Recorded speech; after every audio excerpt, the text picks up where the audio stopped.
Just 5 tools I can't live without. Check them out. Number 1. Most definitely my LM47 ACFs.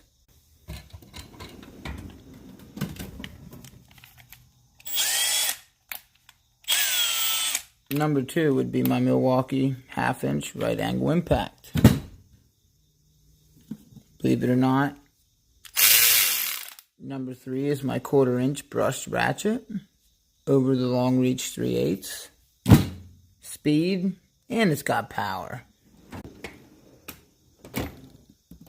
Most definitely number 4 is my purple handle go-to ratchet right now. It is the Mako 88 tooth 3/8.